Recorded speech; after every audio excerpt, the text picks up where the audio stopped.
Las Vegas, Nevada, one of my favorite places on earth, the great KXNT country. Go. Mark, my point is this. I think, you said yesterday, why do these people keep disappointing us?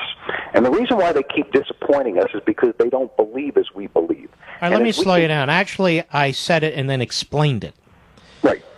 Right? But what I'm trying to get at is this, okay? If we continue to support progressive Republicans like Mitt Romney, like George Bush, we are going to continue to have no choice in our elections.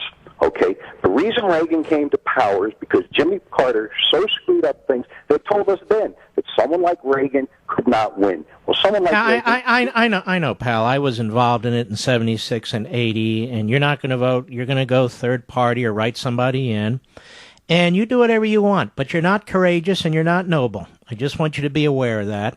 And it's not because we want a progressive Republican or a moderate Republican or whatever the Republican is.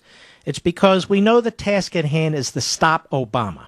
And as I've said 1,000 times till I'm blue in the face, we have to stop Obama, the hemorrhaging, the flat-out destruction of our society, and then deal with the Republican Party. Now, some of us tried to deal with the Republican Party in the primaries, but in the end we were overwhelmed. So we go back to that fight. But you, sir, you will help give Obama 4 more years where he will rule like an imperial president. We'll put 2 or 3 more people on the Supreme Court because you think that the alternative is who? All right. Mitt Romney is the one. I asked you, who's the alternative? There is no alternative. No, there is no alternative. So commit suicide on your own, pal. Don't drag the rest of us with you. Now get off the phone, you big dope. And I'm sick and tired of this. I'm sick and tired of. There is no other strategy out of this, ladies and gentlemen. Nobody fought harder on the airwaves for other candidates than I did. Okay, we lost. Now we get behind Romney.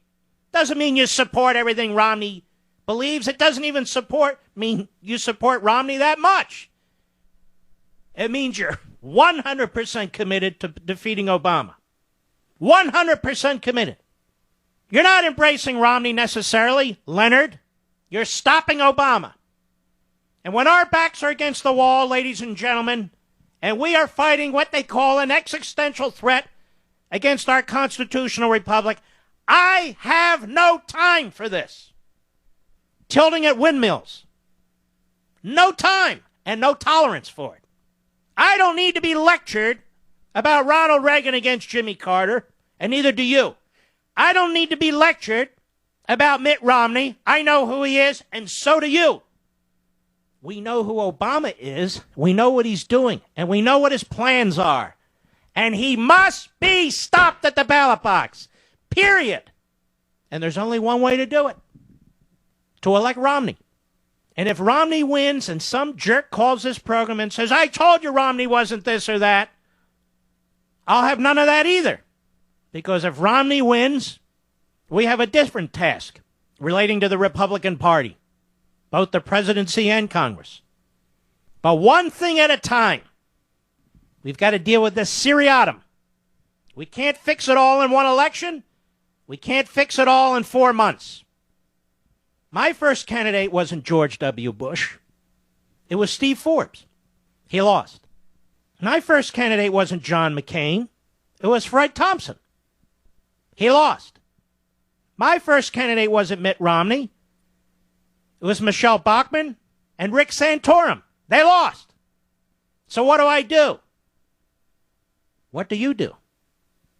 The problem we have is that we have a man in the White House who rejects our constitutional system and will do so much damage in another term that to not vote properly in this election is to harm my kids and to harm your kids. Mitt Romney is not Reagan. I'm well aware of this. You need to hear this. But here's the key. He's not Obama either. He's not Obama either. He's going to frustrate us. He's going to upset us. Many times we're going to have to fight him if he's elected. Fine, so be it. I prefer that to what is. To what is. And so now we deal with it the only way we can from an electoral point of view. And if the Republican Party wins, holds the House, takes the Senate, wins the presidency, thanks to us, and doesn't deliver, it will destroy itself. It will destroy itself. Because the party cannot survive on a neo-status basis and with simply anti-status arguments that it doesn't take seriously. So it won't survive anyway. If it doesn't secure the borders, it won't survive anyway. And many of the leaders in the Republican Party don't want to secure the borders. But we do what we can right now. We don't have a magic wand. We're serious, mature citizens. We do the best we can. And I've talked about what we do in the near term in the election. I mean, I'm the biggest critic of the Republican leadership on the air, I think. But we talked about the election, the near term, and it is near term. And then we have to talk about systemic, longer-term battles. And I already have callers here. I'm not even taking them saying, oh, we can never do this amendment. We can't ever do that. The naysayers will destroy us every time. We need long-term projects as citizens to take matters into our own hands legally, constitutionally, and short-term steps we need to take too. If we don't do these things, there's no way out. There's no way out. So I don't need a lecture from a caller about what Romney is or isn't or what Reagan did or didn't do. I mean, this is superfluous at this point. Here's the matchup under our system. Romney and Obama. Is there really any confusion? Any whatsoever? No, not for me. And I'll compare my conservative credentials, 40 years of them, with anybody.